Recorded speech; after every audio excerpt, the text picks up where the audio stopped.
Good afternoon, everyone. Good day, depending on where you are. I believe you can all hear me.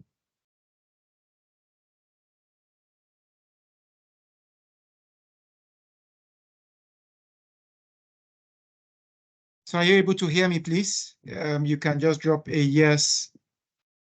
Okay, great. Okay, so you are welcome to this particular webinar. I'm sharing my screen. I believe you can also see my screen.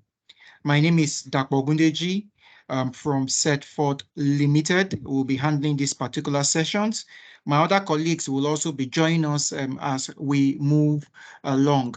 Not to hold us back, we will be kicking off this particular session within the next 20, 30 seconds.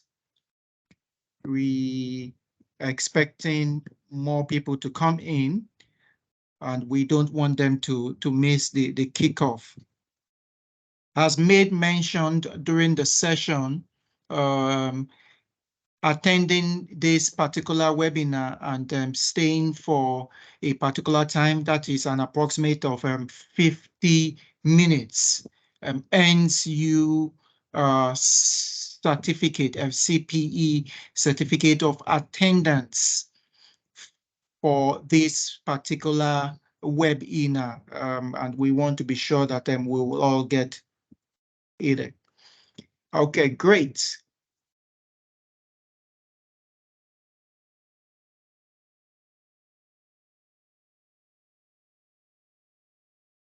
This session is meant to be an interactive session, but what you will help us to do so that we can maintain a bit of decorum during the session is please feel free to drop your questions in the chat.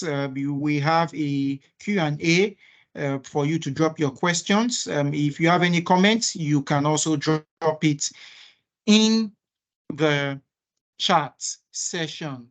My colleagues who are on this session will make the effort that is required to collate these things and be able to get them ready for the Q&A proper, which is at the end of this particular presentation. So Elijah, are you ready for us now?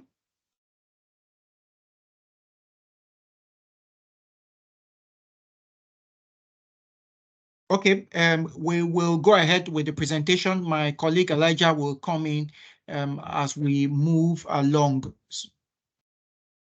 Hello, can you hear me? Okay, we can hear you now, Elijah. Okay, good evening, everyone. And we are happy to have you all in this session. So basically, the objective of this session is to allow participants to understand the new updated version of the ISO 27001 standard. So it is our distinct pleasure to welcome you to this highly anticipated webinar. So in today's ever-evolving digital landscape, we all agree with me that staying at the forefront of our information security standard is not just an advantage, it is a necessity for all organizations, irrespective of the services they offer. In October 2022, the International Organization for Standardization, ISO, released a new version of ISO 27001, which replaced the 2013 version.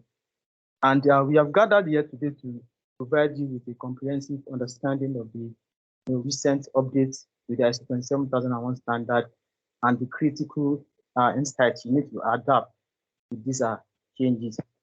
So I would like to say a little about Setford Limited. So basically, Setford Limited is a technology-based process assurance and independent certification company. We are established to help business entities operate a faster, simpler, and more efficient business. The core value of our business is to develop internationally recognized frameworks that can help organizations achieve the latest development in standards, regulation, and technology. Personnel and management system certification services covering a range of standardized frameworks such as quality management, information security, business continuity, and so more. Additionally, we provide IT security assessment services to enhance information system security verification as services for compliance. We also offer process assurance, service testing, and inspection.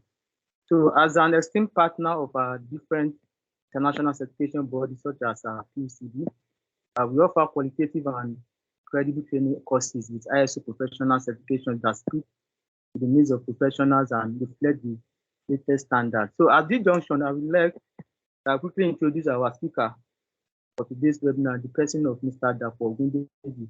So he is the founder of Setfor Limited and is the principal consultant for Setfor Limited. He has provided ICT leadership, management, and operational guidance to the financial, telecom, oil and gas, technology, and government establishments in Nigeria and across Africa for over 2 decades. So Mr. Dapo is a highly trained ICT consultant with numerous certifications from Microsoft, Cisco, Isaka. Then he also has a certification in IT and project management principles. He was part of the ISO 27001 implementation team for one of the first technology companies in Nigeria and many commercial banks in Nigeria. So he's a trained ISO 27001 lean implementer, and also he has trained so many professionals across different industries. With years of experience in information security, Mr. Dapo is a recognized expert in ISO 27001 implementation and compliance. His dedication enhancing information security practices has not only helped organizations meet regulatory requirements, but also fortify their defenses against modern cyber threats. So without further ado, I would like to invite Mr. Dapo to kickstart this session. Mr. Dapo, over to you. Thank you. Okay, thank you very much, Elijah. For those of us joining, we are just kicking off.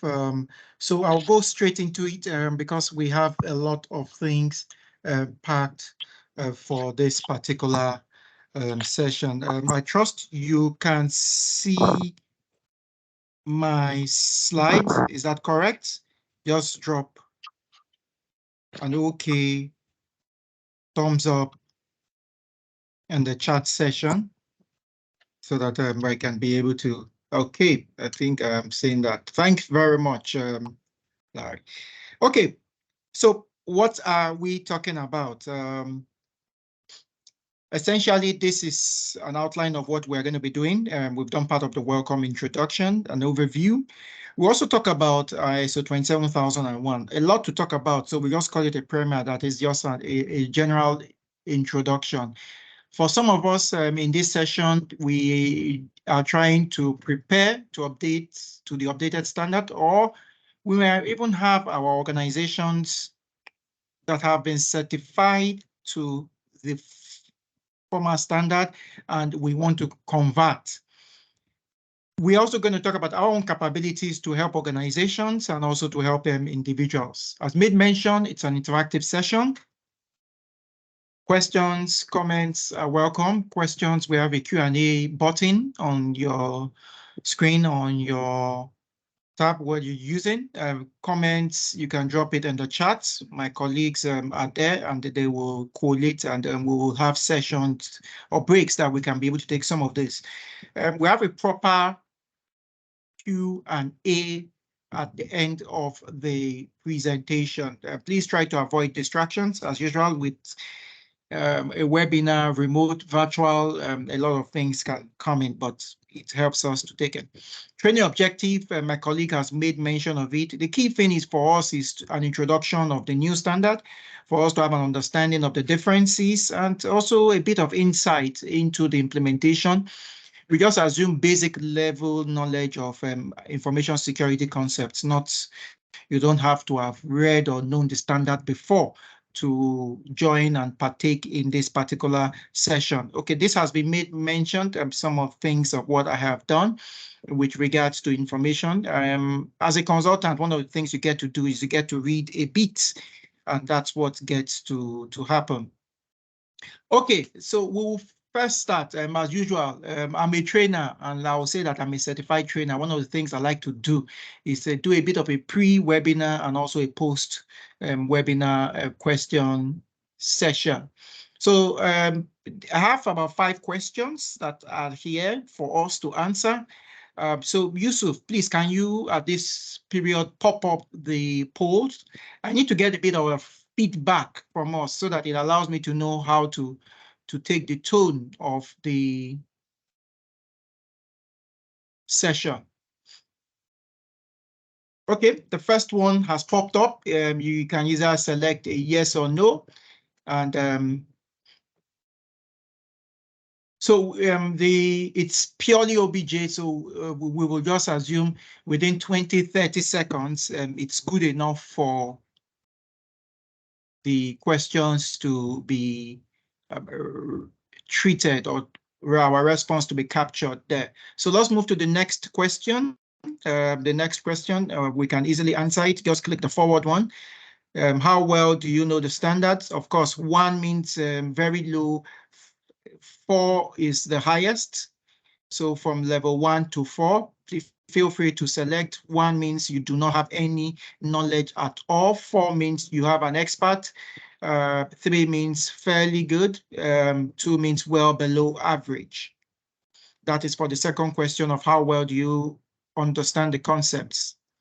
The next question says, can you state the differences? So 1 means I cannot state any difference. 4 means I know all the differences, and 2 and 3 are in between. The fourth question says, do you know the implementation steps to achieve certification for your own organization? As usual, 1 means you do not have any you have knowledge. 4 means you have a high level of the knowledge. And the fifth question again is, do you know about the certification trainings? What will it take for me to have behind my name a title of being an information security professional? So these are poll questions. At the end of it, we'll still have opportunities to review it. Let's see how well we have used this webinar to increase or appreciate some of these things we are going to be taught. Great. So I believe we have responses. Yusuf, I believe we have some responses. We need to move ahead. Great. So I think we are over with the poll. Yusuf, I believe you have the responses.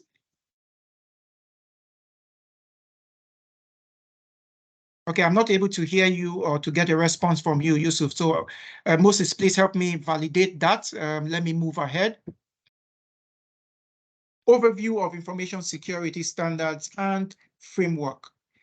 So, of course, information security is a critical area, and it has become more critical often as a result of the pandemic. What has the pandemic done? That is, I'm talking about the COVID. It allowed a lot of organizations to do more virtual work, remote work, hybrid, or whatever we call it.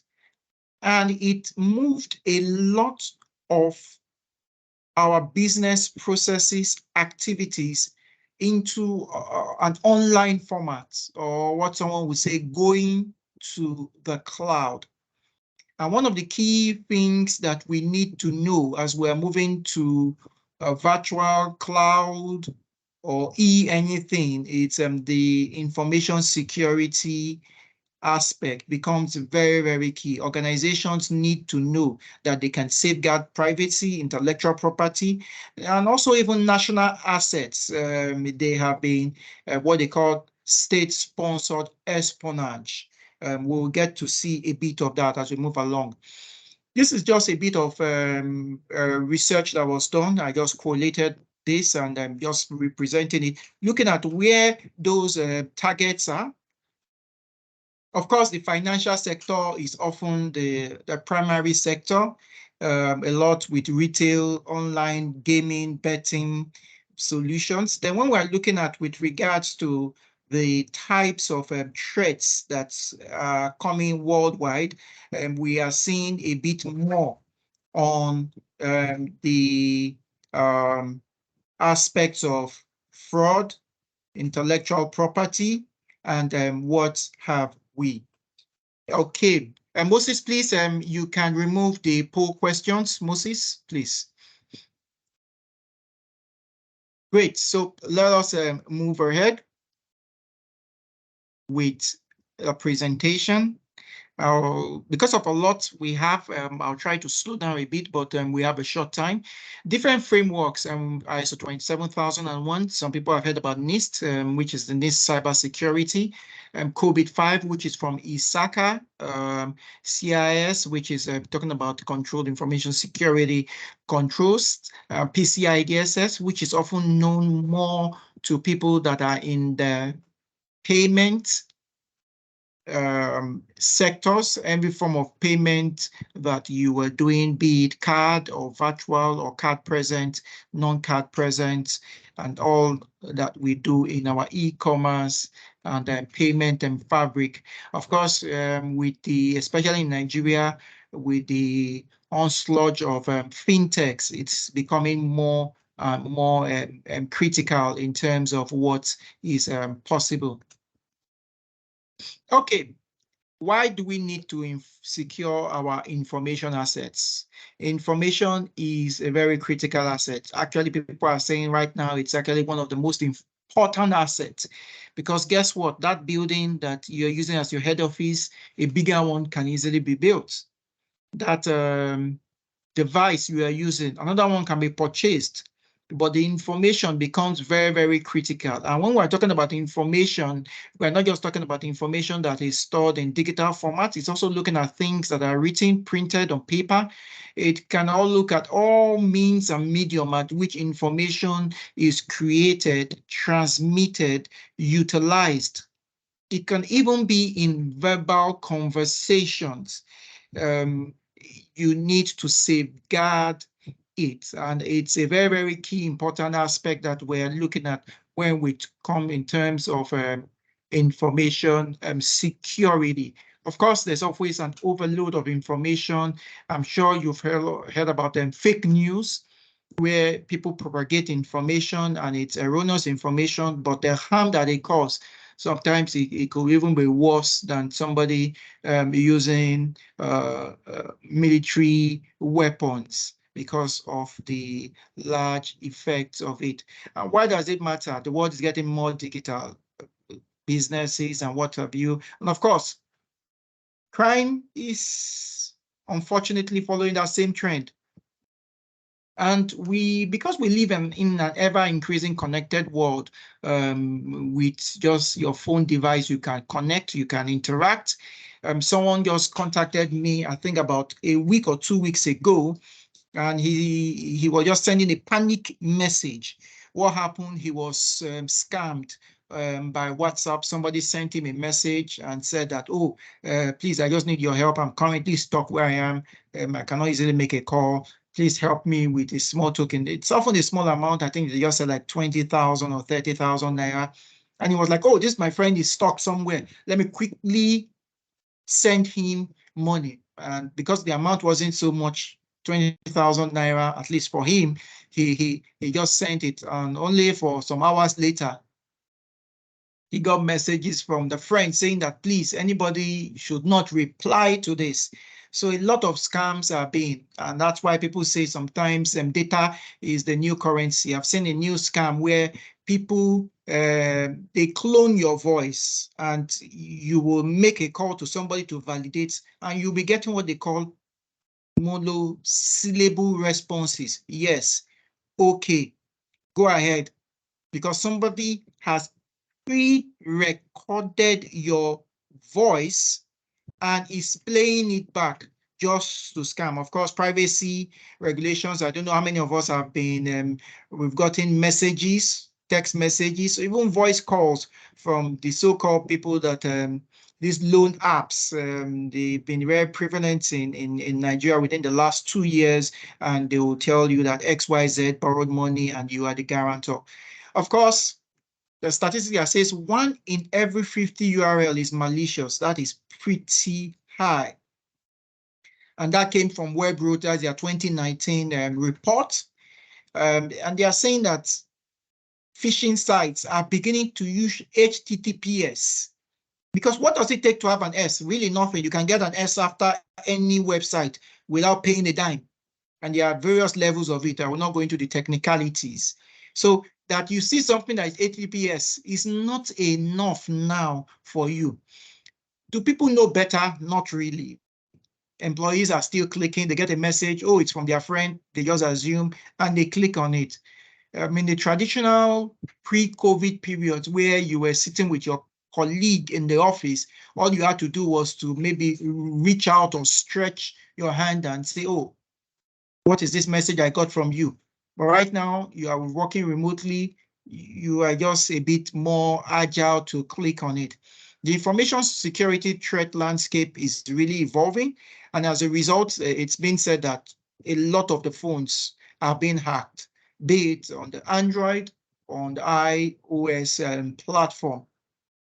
And guess what? People are even still rooting their devices, that is making it possible for applications to be installed that are outside the traditional iOS store or Android store. Okay, key objectives of information security. I trust I'm not getting anyone lost. I'm just giving a bit of preambles. Key things I will say is CIA, shortened form of an acronym, not Central Intelligence Agency of America, but confidentiality, integrity, availability.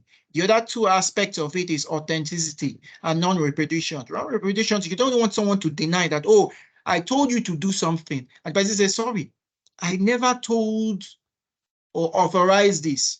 So it's becoming very, very key. You need to authenticate. You see sometimes if you're trying to do some transactions, especially with your financial institutions, you see a non-repudiation or indemnity that they will tell you to sign, that as a result of you doing this, you need to be able to sign off, so that they don't want to be seen taking some of this risk. Although I too have one or two issues about some of those indemnity forms that are being pushed to sign. Key components of information security, we'll be talking about people, processes, and technology. Any of these can be attacked. So therefore, we need to safeguard all these three. For some people, they emphasize only on technology. I also talk about the processes. For some people, it's so much on the processes, they don't look at the people. So any of them that is the weak link can be vulnerabilities. Threat sources are different ones. So what we've tried to look at is common threats and see how those common threats affect those components. So social engineering, someone is asking you, oh, how do you people even do this? Oh, can you just, I need to connect to use your Wi-Fi. Can you just share your password? You share the password with someone, the person is just supposed to have yes, you're trying to help the person just for a short period, but guess what? You didn't update or review your password, and you now have a breach as a result of those passwords you've shared. Some of the challenges with information security standards, complexity. There are many standards that are coming up, and you get to see new ones rolling out, resource constraints with regards, and the threat landscape is ever changing. What used to be a major issue before is no longer a major issue now. There are other threats that you are looking at. And of course, when you're looking at people, lack of awareness and training, people need to be taught. I've seen where someone has sent an awareness video. Just see how, let me use the word smart, the malicious actors can get. They sent an awareness video, an information security awareness video. In the video, they said, oh, your password can be hacked, your bank account can be hacked. If you are using XYZ bank, there's a possibility that it has been hacked. Please ensure you do this and this is this. Then the last screen they came up with is that, oh, if you want to check if your password is this thing, please put the website, the URL, the username, and we can help you to check if your password has been hacked. You could see how very, let me use the word, negatively smart they were. So they were asking people for their username, password, and where they use it. And they were claiming to check or validate if there is a breach in that environment. And they called it an information security awareness session.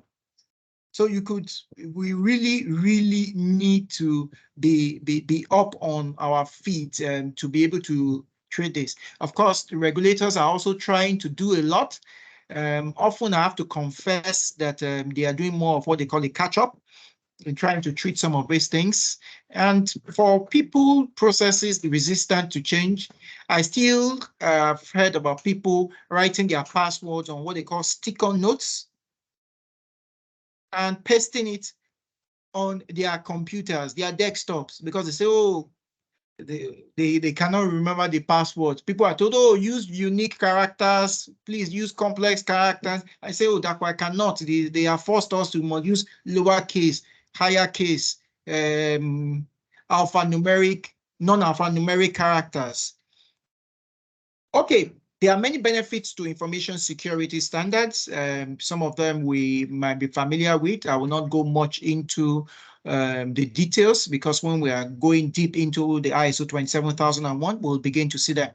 So let's talk about ISO 27001. What we've tried to do is let everyone know that there are other information security standards, not just that it's only ISO 27001. History about it first started with the 7799. And because there was a large adoption of it, it now moved on to become 17799. I happen to have actually done my training on 1799. And later on to the 27001, 2005 edition. Later, it was updated to 2013 edition, and currently we are in 2022 edition. It actually was released in October last year. That is Q4 of last year. It was really, they try to release new versions every 5 to 7 years. So this was a little bit late. One of the key things they combined, which wasn't in the last one, was they combined information security. They had aspects of cybersecurity, which is really a subset of information security, and they also included privacy.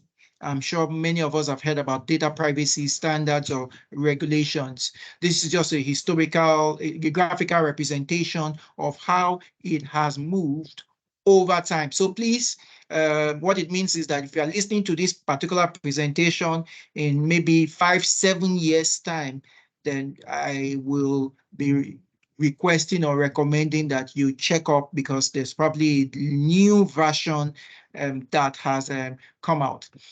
Key bodies driving it, we have the ISO and we have the IEC. And therefore, that's why sometimes when it's written in full, you see it's written ISO/IEC. Of course, other bodies that are driving it, there are associations, PCI DSS, which is driven by the PCI Security Standard Council. Some of us have heard about NIST, which is the National Institute of Standard and Technology, which is more a body from America. Then they have the ANSA. Of course, in Nigeria, we have SON that looks at a bit of standardization. With regards to the ISO family, there are a lot of standards. If time permits, I will show us, but there's 27000, which is of the vocabulary, 27001, which is what we're talking about, 27002, 3, 4, 5, 6, 7, 8, 9, I think 12, 14, 15, and all the way to 8. So let's get into the deep of 27001. As I said, fully when it is written, it's actually called ISO/IEC, because it's these two bodies that have come together to create and publish this particular standard. One of the key things I will quickly mention is that the ISO body itself does not certify any organization. There are other people that work on its certification bodies. We'll talk about that as we move along. But anybody say, I was certified by ISO. No, you were not certified. You got an ISO certification, but you were not certified, either an organization or a person. Key things we'll talk about with regards to the clauses. In the clauses, you will be seeing statements that make mention of you shall, the organization shall, you shall. That is trying to tell you that these statements are non-negotiable. You are expected to comply, adhere to these standards. So it helps us very much when we know that. The key thing I would say for any organization is you will be concerning yourself, it's from clause 4, where it is the context of the organization, all the way to clause 10, which is improvement. Annex A1, which are the controls. For some people, that's where they go immediately to, but really, you can decide to say that a particular control is not applicable. You just have to state it in a document called a Statement of Applicability, SOA. So it doesn't mean that every single control is applicable to you, but every organization, be it that you are a manufacturing company, you are a financial institution, you are a shoemaking company, you are into e-commerce, or whatever you are into education. All of those organizations, even if you're an NGOs or even you're a government, public institutions, all those organizations are expected to comply with the things that are written from clause 4, context of the organization, all the way to clause 10. For the controls annex, I will not go so much deep into it. The slides has a lot of details. It's right now, this is part of the main changes from the old ones. I have some few slides that help us to compare both. For some of us, we have been used to the old ones, so we'll see it. But right now, they've grouped the controls into 4 themes. Before, people were used to the 14 control objectives, what they call the 8.5 to 8.18. That was in the old standard, ISO 27001 2013.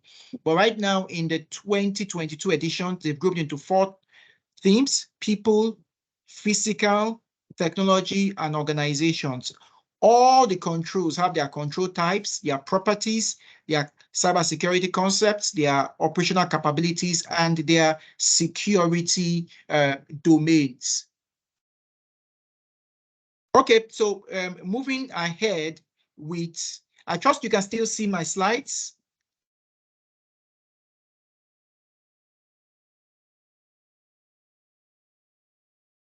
Can you still hear me, please? Yes, I can see your slide. Okay, thank you very much.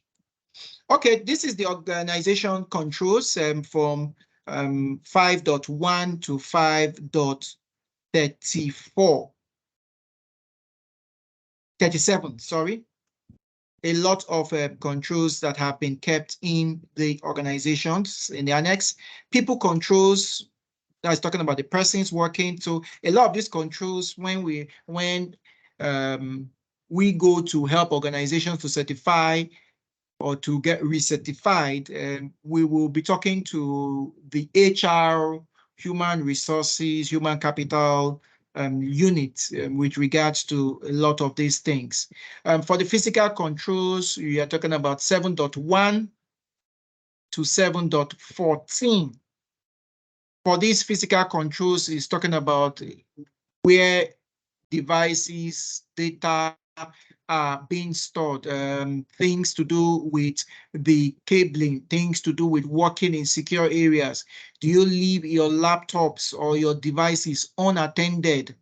Can somebody just quickly come in and say, oh, please, let me use your laptop. I want to send an email to my friend. And you just give the person the laptop, an official laptop to use. Technology controls, and for that, it's more detailed. You have all the way from 8.1 to 8.34. We'll make the slides available for us, so we're not going to go to each of the controls. This training, you'll see more about the trainings. These trainings take, if you are doing a full training on this, it takes about 5 days, and we're just trying to do a brief recap within under 50 minutes or what have we. Looking at comparing the new versus the old. They both have the same structure. So what it means that they both have clauses and they both have control objective or annex A's. Same number of clauses. Before it was clause 4 to 10. In the old one, it's still the same thing. But with regards to the annexes, that's where you get to see a lot more of the changes. So for many organizations that you've implemented, you will need to dip into the Annex A security controls to see the changes that are applicable. Now, for some of those changes, you see it. Some of them are, it's just more of a combination. Some have been rewarded. Some have been totally excluded because they really do not find any relevancy currently with some of those things. So someone will say, oh, the number of controls has been reduced from 114 to 93. In a way, yes, but not really. So what you now have is you have a control statement that has a lot of things embedded in it. Number of sections. So from 14, which is where I made mention of 8.5 before, to 8.18. Right now, you only have the 4 main domains. When we're talking about the organizations, and we're talking about people, and we're talking about technology, and you're talking about physical. Those are the types of changes there. This is just looking at the clauses that have changed. You can see more on objectives. Very minimal things have really been changed in terms of the clauses, but it's really more in the control objectives. And that's why I actually displayed the control objectives earlier on in this particular session. Please, if you have any questions as we move along, feel free to drop it in the Q&A tab. If you have comments, you have chats where we will be able to support and provide any information that you require. Okay, I said this is in the control objectives that you have a lot. So they are looking at threat intelligence, which wasn't something that was, let me use the word prevalent before. I'm sure some of us have heard what happened. I think on Saturday, the world has been in a bit of a turmoil as a result of the conflict in Israel and the Gaza Strip due to the Hamas invasion or Hamas entry into that part of the Gaza. A key thing that was immediately mentioned was that it seems there was a collapse of the threat intelligence. And the threat intelligence is that's the capability of organizations or entities to gather, analyze information so that they can take actions. And when we're talking about actions, we're talking about proactive actions to mitigate. You cannot stop all threats. You cannot erase all risk, but you can mitigate. We'll talk more about that. Of course, new controls, about 11 were introduced. 57 controls were merged. So you can see why that other slide that I showed us, where you saw from 114 to 93, it's just telling you that there was a lot of merging of it. Some controls I made mention were removed. About 35 controls actually still stayed the same. So for organizations that have certified or already on the track of certifying, you will see some of our guidance to you.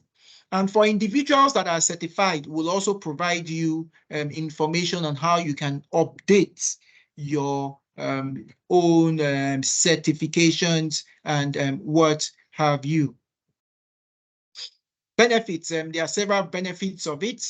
We've mentioned some of those benefits, but just trying to look at it with regards to risk, access control, healthcare, right now, disaster recovery planning, of course, security awareness. So how to prepare and convert.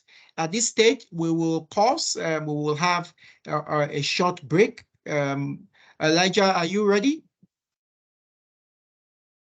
Yes, I am.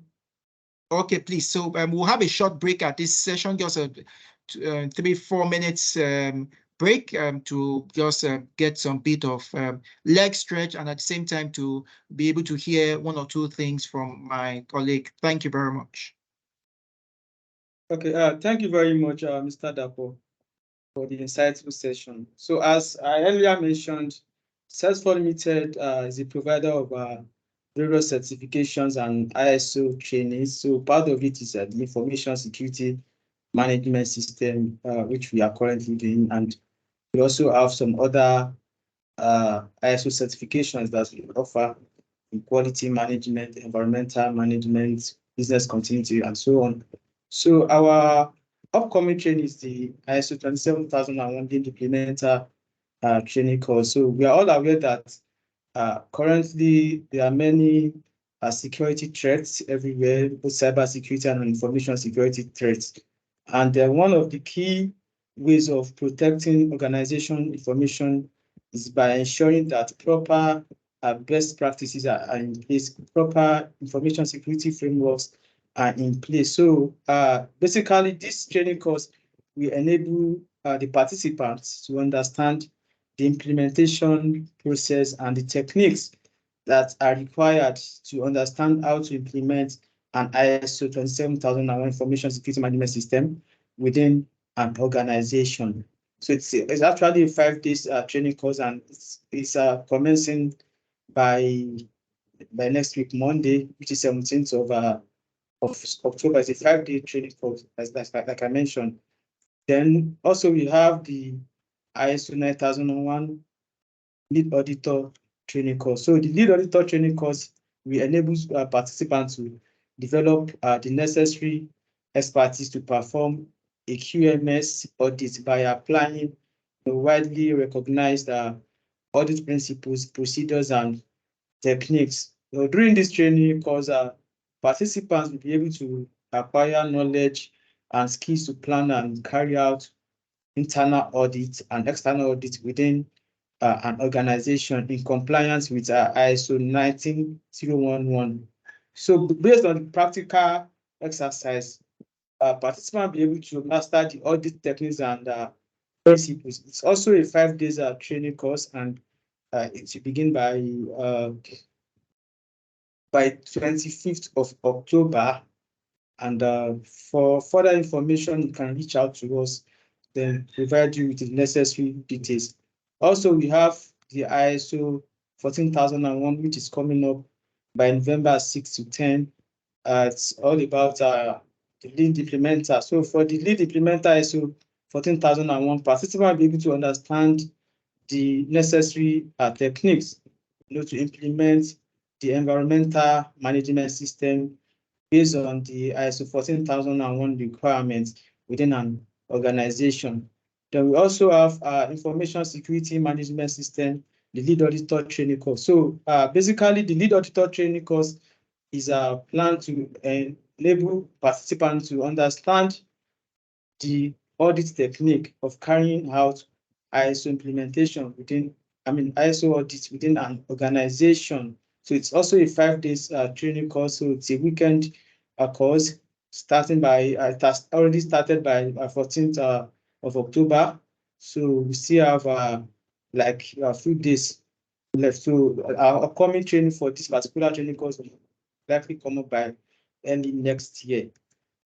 Then we also have the food safety management system, which talks about how you can audit the food safety system within an organization. It's also a 5 days training course, and it's basically for people that are interested in quality management, people that are within the manufacturing industry, food manufacturing industry, and so on. So these are the details of the course.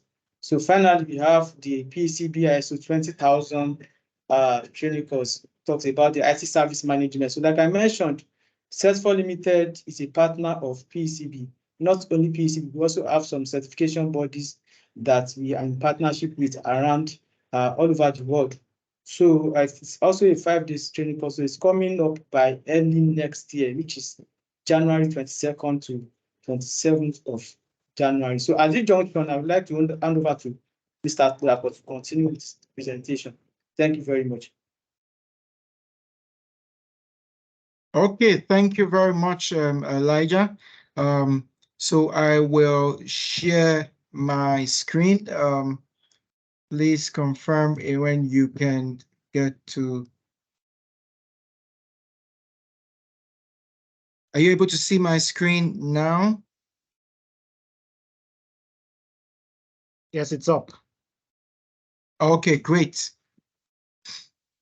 Okay, so I think this was where we were. We've done what we've spent about roughly 30 minutes doing is looking at information security standards. We've also looked at the new ISO 27001 2022, which I said came out in October.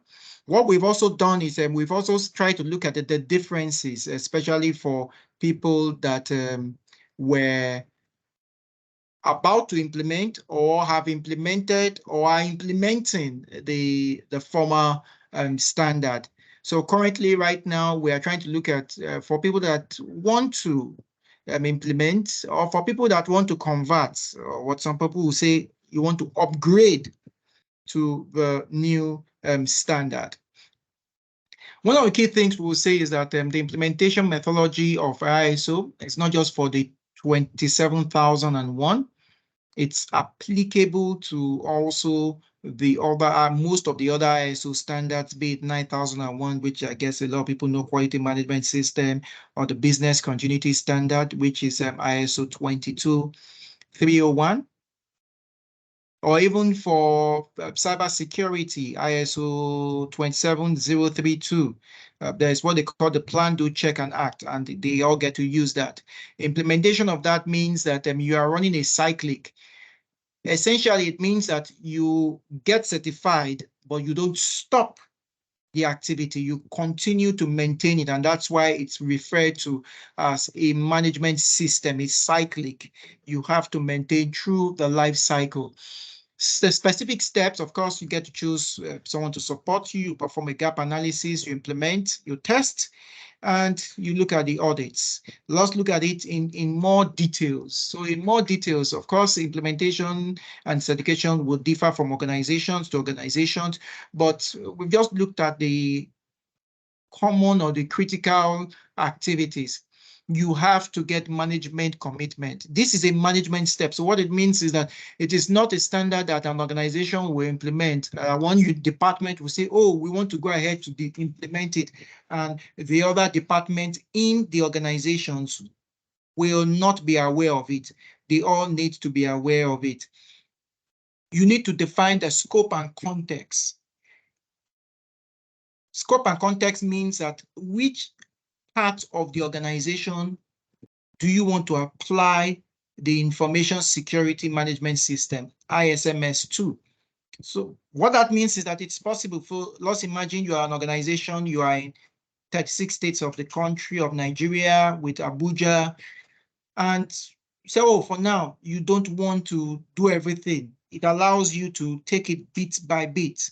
You plan the project, you need to have a plan. Then, of course, you now need to look at the objectives, and you need to create your policies. You need to do risk. We will give you some few tips on risk. Implement the controls. A lot of times for some organizations, this is the part that can take a while. One of the questions I get when we're interacting with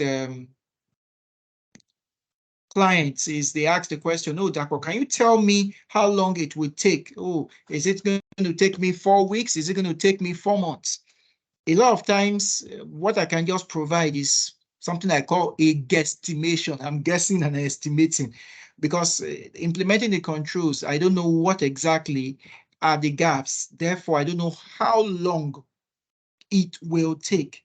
Of course, statement of applicability. Remember what I called the Annex A controls, those 93 controls across the 4 domains. This is where you will now begin to identify which of the controls are applicable.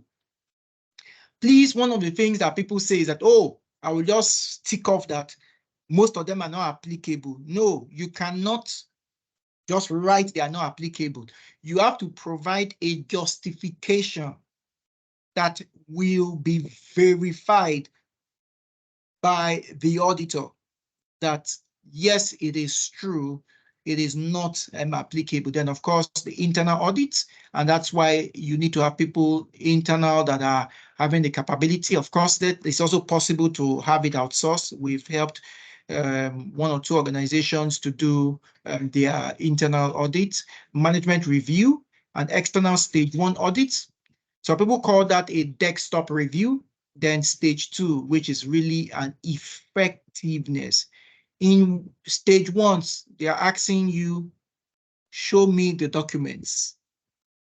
In stage 2, they're asking you, how have you used these documentations, be it your policies, your procedures, and your records. Because all information security is interwoven within a risk management framework or concept. And what I've tried to do is just provide an overview where you have people, what we call risk owners, the essential things they wish to minimize the risk. And how do they do that? By implementing controls. What are the controls going to work on? The controls are going to work on what we call vulnerabilities. Vulnerabilities are what they call inherent weaknesses in the system, in the technology, even in the people.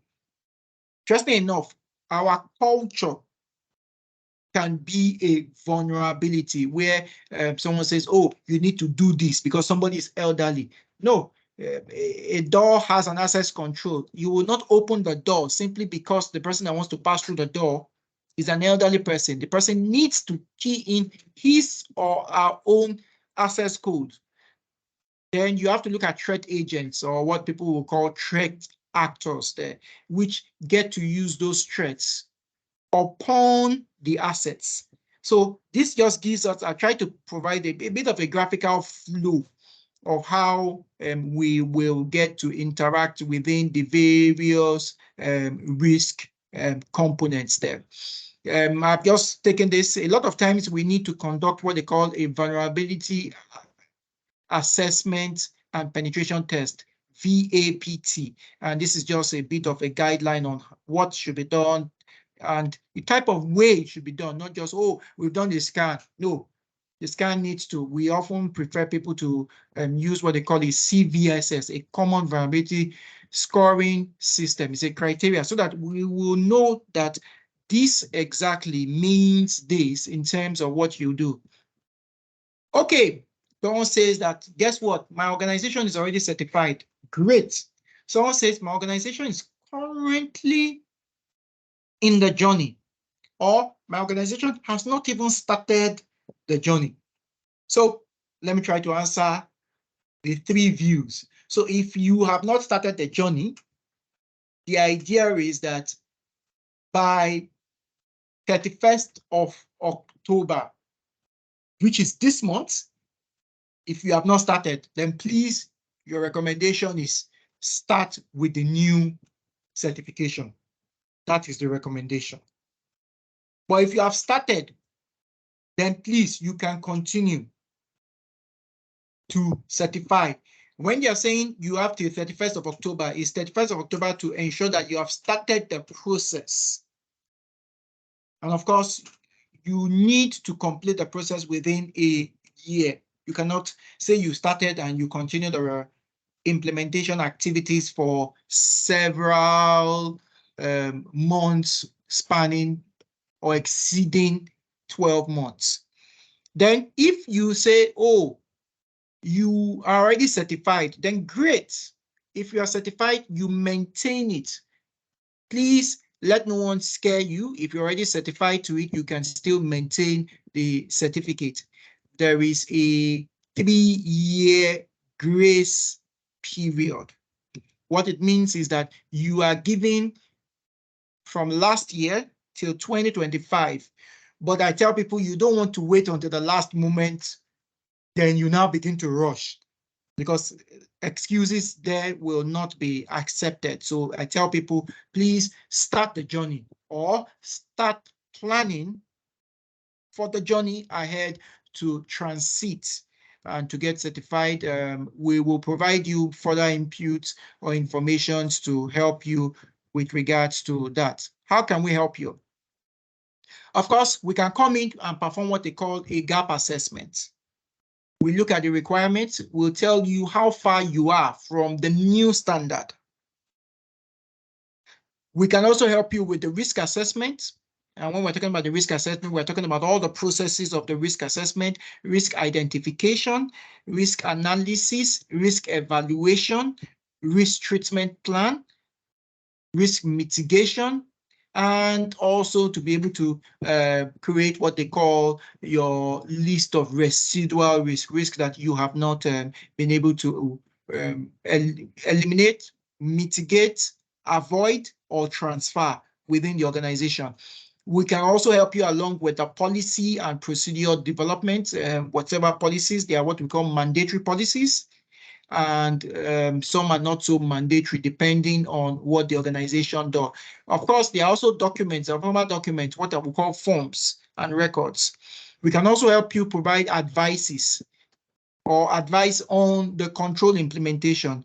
Technically, as a result of the nature of our own work, we don't go into the implementation of the controls. That is, we do not go to organizations and begin to implement firewall, implement zero trust architecture, or begin to build or work on your codes or your environment. No, we are more of assessors, auditors, so therefore we cannot be seen auditing, assessing what we ourselves have implemented. So therefore, we will just guide you in doing that training and awareness. And my colleague, Elijah, had made mention about some of the trainings that we offer. Documentation and record keeping, that's very, very key on ISMS. We need to have that. Someone told me a long time ago, I think I've known this more than, I'll say well over like 15 years ago, an adage, and it's that if it is not written, it does not exist.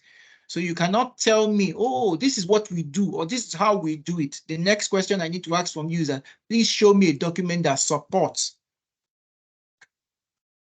that highlights what you say you are doing. So some people even, let me use the word, complain that ISOs are a bit heavy on procedures. I would say yes, that was in the past. Right now, there's a more shift towards processes, but please, documentations are key, and we can also help you with the audit. As I made mentioned, we help people, we support people in internal audits. We also support in the external audit and also in the certification that is required. Our expertise cover all the full breadth and ensuring that our solutions are tailored specifically for your own. A lot of time people will come in and say, oh, we can do these things. And all the girls do is they go online, copy and paste templates from the internet. Guess what? It doesn't fit your own environment there. Because in your own environment, there are things that might be applicable to the people that are in Germany or in US, but are not directly applicable here. Like for us here in Nigeria, when we're talking about data privacy, all organizations are expected to comply with the Nigerian data privacy regulation, NDPR. And that is, it has its own requirement. It has its own things that it demands from us. And so we are a bit skilled in helping organizations do that, ensuring that it is client-centric, tailored, and of course, remember that I think I made mention it that please, once you acquire the certificate, it is not a certificate that you acquire and you are certified for life. Please, you cannot be certified for life. An organization cannot. Any certification you acquire, you achieve, has an expiry period, 3 years. And guess what? Even within those 3 years, there's something called a surveillance audit where you will regularly be audited. With regards to our trainings, Elijah has made mention of some of it. I'll just quickly do a recap. We do physical, virtual, self-study, and e-learning. That's a combination of videos and texts and audios all together, depending on your own preferences. We've tailored it. The various types of ISO 27001, we have the introduction, which is more often a day course. Then we have the foundation, which is often a 2-day course. We have the internal auditor, which is a 2 days, sometimes it's a 3-day course, depending on the providers we make use of. Then we also have the lead implementer. A lot of people, that is one of the designations they aspire to achieve, or the lead auditor. That is a 5-day course. We get to do an exam. The exams are often paper-based. We also, depending on the preference, we have the online exams, depending on the providers we make use of. So these are the possible level. I will take it again, right from introduction. You can go all the way to the implementer or the auditor level. Please, you do not have to start with the foundation or the introduction. You can go straight ahead depending on your expertise and what you have been doing to be able to select any of the trainings you believe you can do. So please, if you have any questions, comments, feel free to drop it in the chat with regards to the trainings. For some of them, my colleagues might be able to even provide you immediate response. Towards the ending of this session, I will be taking more questions from us. Upcoming trainings, I think this has been mentioned. And I thought I should just mention this. There are various trends in information security, AI, machine learning. I'm sure almost all of us that are in this particular session, we have somehow got to know about AI. Of course, the most popular variants of AI, which people talk about, is the Chat GPT. The Microsoft has its own in the Blink. The Google also has its own. Almost everybody is coming out with one app or the other. I did an update on my Zoom, and of course, Zoom has already added AI functionalities. My Teams meetings, anything that everybody's adding AI to it, just, let me use the word, a little bit of some combinations of some codes, and what you have is a bit of AI. Cloud security, I made mention that a lot of things are stored in the cloud. I will always remember the question that somebody asked me a while back. I was doing a presentation well over a decade ago. The man came to meet me and said, Dapo, people are talking about this cloud. Where exactly is this cloud? And I actually had to pause to say that, yes, these things could be pretty sounding very complex to people that are not used to it. And I asked him a simple question, sir, you have an email? He said, yes, of course. Where's your email stored? And he thought and said, oh, he said it's somewhere. I said, thank you. And the cloud is just a reference to something that is not stored really within your immediate proximity. So the cloud doesn't have to be something that is stored outside the country. It can be within the country, can be anywhere. Internet of Things, of course, everybody has talked about it. Zero Trust Security, it's one of the new model that it's been making a lot of headway in the last 2 years. In this, the assumption is that trust nothing verification is a continuous thing. And especially because of the effect from the pandemic, the COVID, where a lot of remote working or virtual working or hybrid working is done, you see a lot of zero trust being put to place. Allow me to tell you an immediate usage of zero trust security. If you get any message, be it SMS, WhatsApp, Telegram, or whatever on your social network sites, that social media network sites you use, telling you, oh, do this and do this, and it is coming from somebody that you know. It can even be your son, your wife, your husband, your parents, your boss.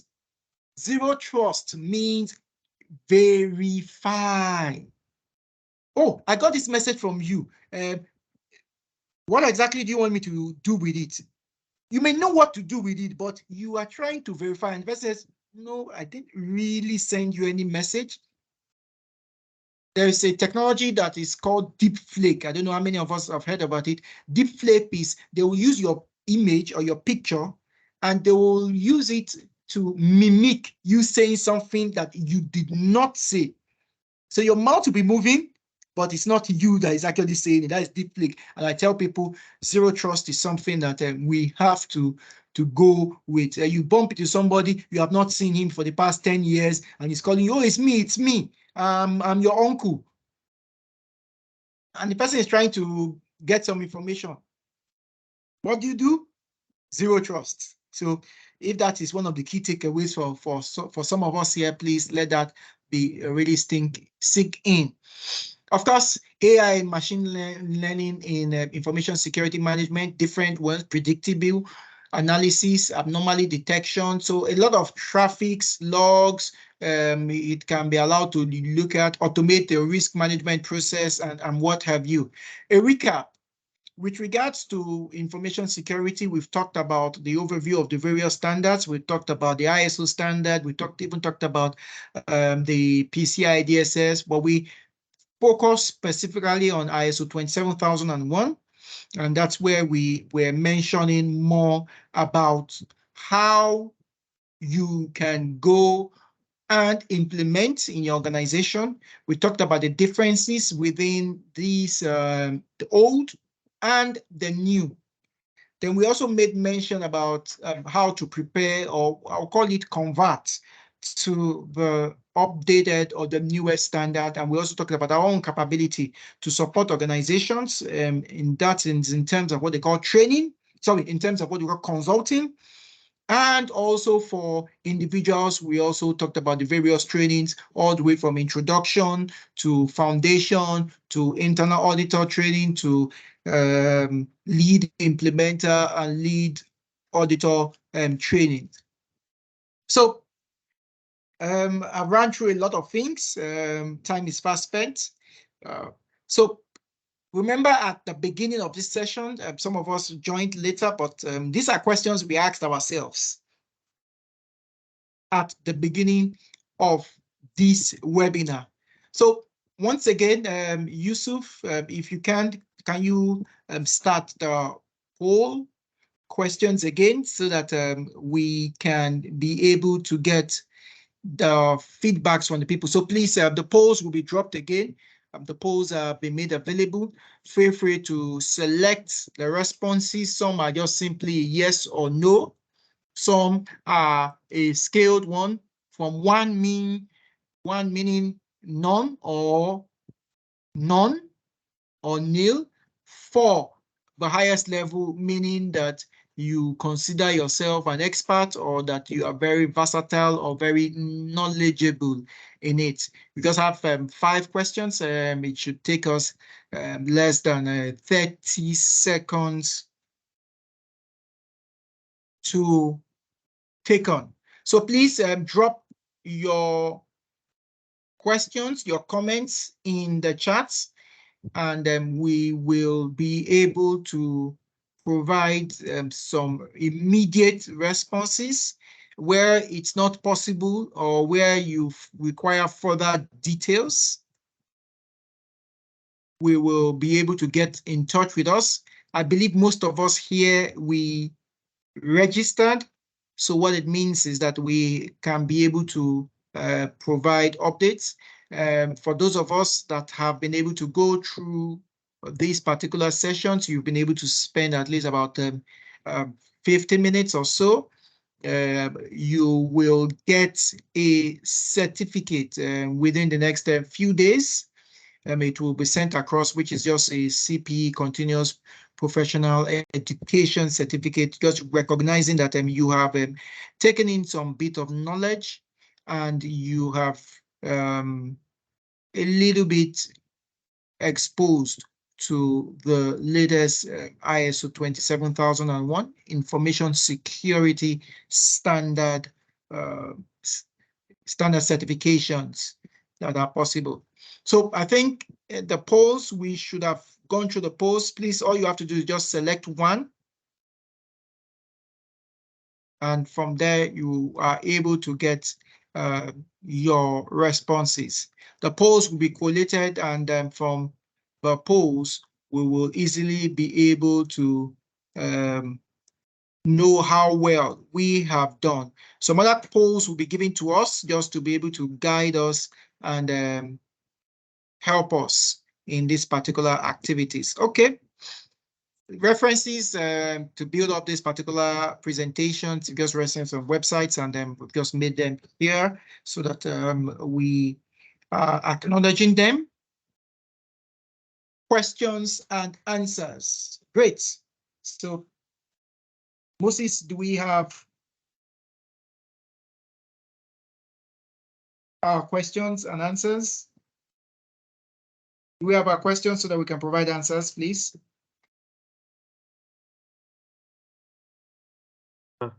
Welcome, everyone. Please, can you just put your questions, because as at now, we do not have any questions, either in the Q&A or in the chat box. So please, if you have questions regarding 27001, questions regarding how we can support you, and I mean, any question at all that you think is helpful surrounding this activity that we've just gone through, please feel free to ask any question at all. We're here for you. We're here to answer you.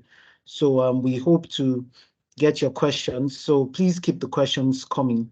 And I just want to say again, on behalf of Set4, thank you for attending. We're not ending now. We're just waiting for the questions, but we can overemphasize our excitement of having everyone here making out time from your schedules to come. It's really a privilege and an honor to host you. And we hope for more interactions with you, even beyond webinars. We hope that in the closest future, we'll be working together on various projects, from trainings to implementations to audits. It would be more than our pleasure to be part of your organizational story. I think someone is typing, so let's wait for the question. Okay, so if you also want to verbalize your questions, please just signify so that you can be unmuted. I think we will also grant that opportunities. Go ahead, Moses. Okay, so someone is asking, when are you having the real certification training? Okay, so to answer that, everybody that was in the webinar here, a calendar will be sent to you, a calendar of our training for a period of time. So you'll see the whole, the dates for the different trainings, from the implementer to the auditor training, like was indicated earlier on. So we will send the calendar to you. Please stay close to your emails. The calendar will be sent to you. Okay, I'll just quickly mention that we actually have a training for ISO 27001 happening next week. It's actually starting on Tuesday. You still have the opportunity to register for the trainings there. So it's starting training. It's a virtual live session. So what it means is that wherever your location, you can log in and you can have the training for the 27001. That's for the implementer, the lead implementer training in specific. Okay, go ahead, Moses. Okay, so Saiba Larry, you can unmute your mic. You've been given access to unmute your mic. Thank you very much. Good evening, good afternoon, good morning, depending on where you are in the world. The question I want to ask, I think you've partly answered it, but I just want to clarify. So, coincidentally, my organization in the UK, we are in the process of getting this certification, and I want to find out how can I strategically position myself as someone who will be championing such cause, or whether in further, because NHS, all of them, IT, definitely they don't joke with anything ISO certification when it comes to security. They don't. In the UK, you don't joke with the GDPR or every other thing. So I want to strategically position myself within any organization to be a contributor in terms of internal auditing. Though external auditor will always come, but there should be someone internally who would also advise internally and say, we are doing the right thing, we're not doing the right thing, this is in line with article those, this, that. I want to be, how can I get that kind of knowledge in terms of certification and training from you guys? Thank you very much. That's my question. Okay, thank you very much. So with regards to that, the key thing I will say is that the easiest way for you to demonstrate to anybody that you are knowledgeable, it doesn't automatically mean you are experienced, but you are knowledgeable about it, is acquiring a certification. I know some people have complained about certifications for some people just being book or just being a paper.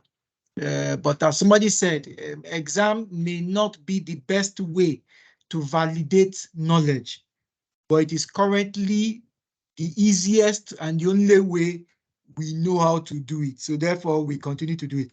So first step I would say is that please attend ISO 27001 internal auditor or lead auditor training, achieve the certification, then join your organizations in implementing it. So when it means join, it means that be active, play an active role. And it's going to be very easy when you are playing an active role for people to identify or see that, oh, this man, this woman is saying something that is pretty relevant. Let me use the word. Someone will say we are beginning to use the ISO terminology. One of the things that gets to happen when we do the training, and I tell people after the training that please don't go and, let me use the word, oppress your colleagues. You see people going to their offices, and after the training, they go back and they are telling somebody that, sorry, you cannot do this. ISO 27001 clause 5.3.2 states organization shall XYZ. And so like, where did this guy come from and what is he saying? So it helps a lot when you know it and you are also using it. So that's one of the key things we will say and will drive in trying to get you to be the forefront of pushing it within your organization. I don't know if Moses, any other questions? Next one. Okay, sorry, before I go to the next question, I also want to add that, so we will also get in touch with you because there are trainings that have been mentioned are not alien to us. So would also reach out to you regarding the trainings as stipulated right now. So someone is asking, what are the benefits of 27,001 2022 as opposed to 2013? Okay, so the benefits, I can easily allude to some key benefits. And those key benefits are actually in the differences. So if you look at the first 27,001 2013, you will see that even the name of the standard in itself, this new one is called information security, cyber security, and privacy. So it's actually a combination of three key pinnacles of frameworks that have become very, very relevant. in the last 4-5 years, especially since the COVID of 2020 came upon us. That is one. Two, you will be working with an updated guideline. As somebody will say, you are working with a new syllabus. So what it means is that if you are complying with the newer one, it allows you to address newer threats. Do you remember I made mention about a control objective called threat intelligence? That didn't exist before. And now it's very, very key. Then interestingly enough, I will actually tell you that in a way, it is actually easier. The newer version is a bit easier to get certified to, both as an organization and as a person. In the old one, you had to spend a lot in the courses. You had to spend a lot more effort on what they call the risk management aspect. But for here, they've reduced the emphasis because there's an ISO standard dedicated for risk, which is ISO 31000. They've reduced the emphasis on it, and they've gone straight to the outcomes of when you have conducted a risk assessment. And that key aspect, again, is even in terms of the business continuity, it has been further streamlined. So those are part of the key things. I made mention that the old standard had 114 controls. This one has 93 controls. Of course, some have been merged, but it just makes it more streamlined. There were some bit of overlaps. So it's in essentially, it has a lot of more benefit, and especially considering most of us, let's look at this particular webinar session. We are doing it remotely. 5 years ago, most of the times you'll be doing sessions. We will be doing it physically. So the new standard helps to address all these aspects of remote working, virtualization, cloud, even things that will be done on those aspects. I hope that addresses it. Okay, somebody dropped a comment. Thank you very much, Nick. He said, he said, find out where they need help, volunteer your time. That's pretty obvious. So we've also had people that have done trainings with us, and they've also told us that, oh, please, anyone that is interested, they should, if they're interested in actively participating in projects, we are able to bring them in and help with the on-the-job trainings. Any other questions, Moses? I think we just have a minute or so. Okay, no more questions. I think we'll go to pasting the poll so people can also take the post training polls right now. While taking the poll, if you still have any contributions or questions, you could put it in the chat box. We're still here to answer. The poll has been published, so let's just take the next 20-30 seconds to fill in the polls. Thank you. Please, our feedback is highly desired, and this is to guide us to know how to improve or do better webinar sessions. So as somebody said, feedbacks are the breakfast of champions. There are 7 questions, each of them OBJ. You don't really have to, you just have to select any of the ones that is relevant to you.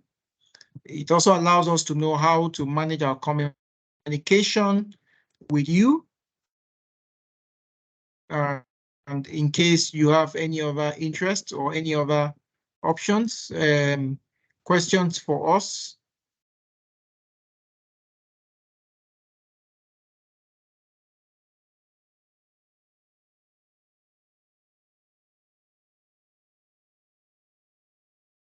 So as Made mentioned,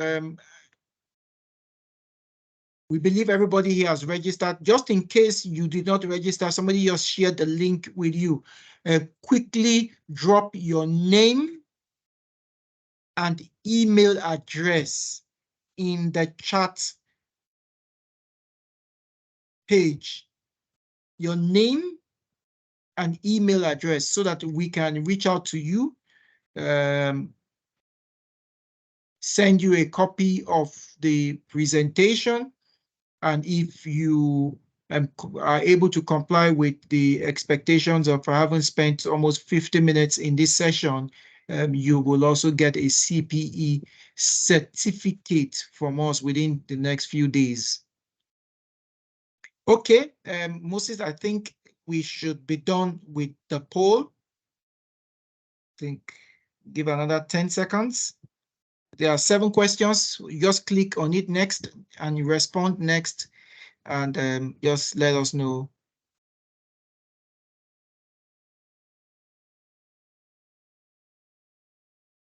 how well we did. Our time is really appreciated. So the polls will close in the next 5 seconds. So we believe that it's we are done filling.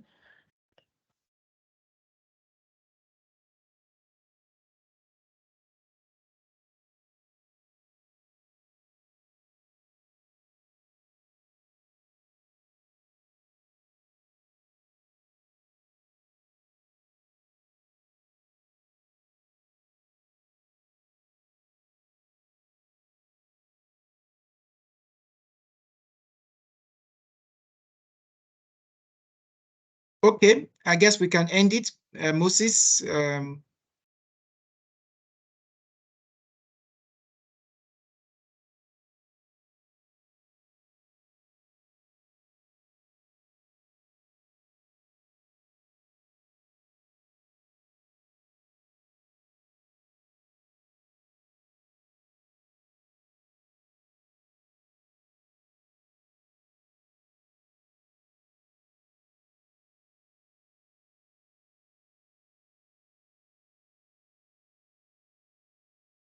so thanks once again to everybody.